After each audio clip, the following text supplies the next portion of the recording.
To get started with Wade, the first thing to do is to go to clockworkchili.com/Wade.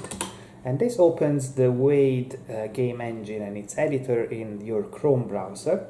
However, if you go to clockworkchili.com, there are also links to download this and use it offline.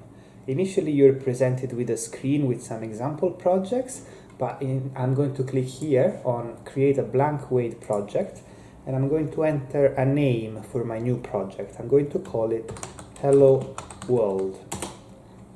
This generates an empty project, and now I'm going to click here to create a new scene object.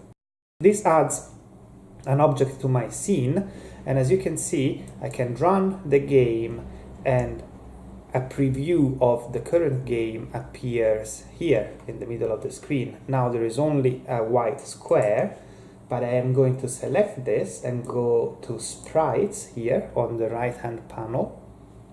And here, as you can see, there is one sprite that is using a procedural square image. I'm going to add a new text sprite, and I'm going to set the text field here to Hello World. As you can see, we have a preview here in the top right, and the sprite also appears here on top of our square. But to see it better, let's use a bigger font. I'm going to use a 48 pixels Arial font. Any valid CSS font string will work here. And I'm going to change the color to purple, for example. And now I'm going back to the first sprite, and by clicking this button, I'm going to delete it.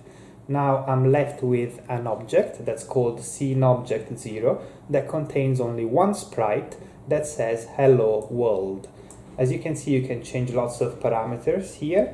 You can have an outline, for example, and the outline color is something that you can change independently, and you can add shadows and so on.